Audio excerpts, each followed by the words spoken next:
এতিয়া আমাৰ সেইটোৱে বাক বিতণ্ডা চলি আছে। তাৰ উত্তৰ শাস্ত্ৰই দিছে আমাক সুন্দৰভাৱে, যে আহোম সম্প্ৰদায় বা এনেধৰণে শ্ৰীমন্ত শংকৰদেৱ সংঘ নামৰ ভক্তিৰ পঢ়াশালীৰ মাজত দুইটা পক্ষৰ মাজত কিবা এটা ভুল বুজাবুজিৰ বাবে বাক বিতণ্ডা চলি আছে, আপোনাসৱৰ জ্ঞাত। আৰু আমিও আহোম সম্প্ৰদায়ৰে এজন নিষ্কিন গুৰু ধৰ্মৰ সেৱক।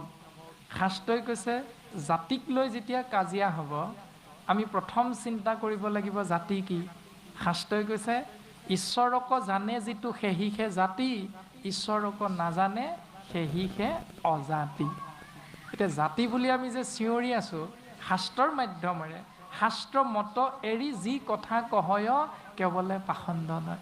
যে শাস্ত্ৰৰ মত এৰি যিসকলে আমি অন্য নিজৰ ভাৱনাযুক্ত কথা আলোচনা কৰিম, সেই কথাখিনিক কোৱা হৈছে পাখণ্ড মত।